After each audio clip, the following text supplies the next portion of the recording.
आगे बढ़ेंगे। Bureau chief Malik Nadeem की रिपोर्ट के मुताबिक वज़ीर दाखिला राना सनाउल्लाह ने कहा है कि मुल्क की सियासी सूरत हाल इस नहज पर पहुँच चुकी है कि हुक्मरान जमात पाकिस्तान मुस्लिम लीग नून पाकिस्तान तहरीक इंसाफ के सरबराह इमरान खान से अपना वजूद बचाने के लिए किसी भी हद तक जा सकती है। वज़ीर दाखिला ने हफ्ता को नशर होने वाले एक इंटरव्यू में कहा कि मुल्की सियासत को इस नहज पर पहुंचा दिया गया जहां दो में से सिर्फ एक का वजूद मुमकिन है। आगे बढ़ेंगे। ब्यूरो चीफ मलिक नदीम की रिपोर्ट के मुताबिक वज़ीर आज़म शहबाज शरीफ ने एतवार को पाकिस्तान तहरीक इंसाफ के चेयरमैन और साबिक वज़ीर आज़म इमरान खान को पाकिस्तान को आज दरपेश चैलेंजेस का जिम्मेदार ठहराया।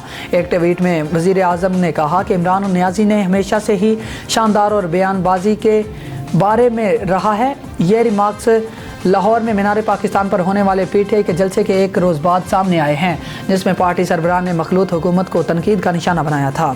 टैक्स लॉ पुलिस की अहम कार्रवाई। ब्यूरो चीफ मलिक नदीम की रिपोर्ट के मुताबिक स्ट्रीट क्राइम की वारदातों में मुलविस शेम गुल गैंग का सरगना 2 साथियों समेत गिरफ्तार हो गया।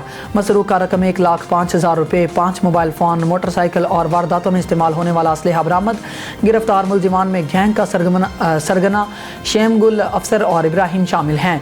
एसपी पोठवार मोहम्मद वकास खान की टैक्स लॉ पुलिस को शाबाश। शहरियों के जानो माल पर हमला करने वाले मुलजिमान कानून की गिरफ्त से नहीं बच सकते।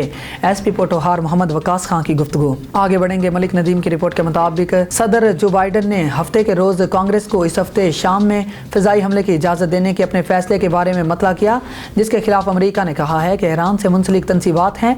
अमरीकी फ़िज़ाई हमला इस वक्त हुआ जब एक मुश्तबा ईरानी ड्रोन ने मुल्क में अमरीकी एहलकारों की रिहाइशगाह पर हमला किया, जिसमें एक अमरीकी कॉन्ट्रैक्टर हलाक और 5 अमरीकी फ़ौजी जख्मी हो गए।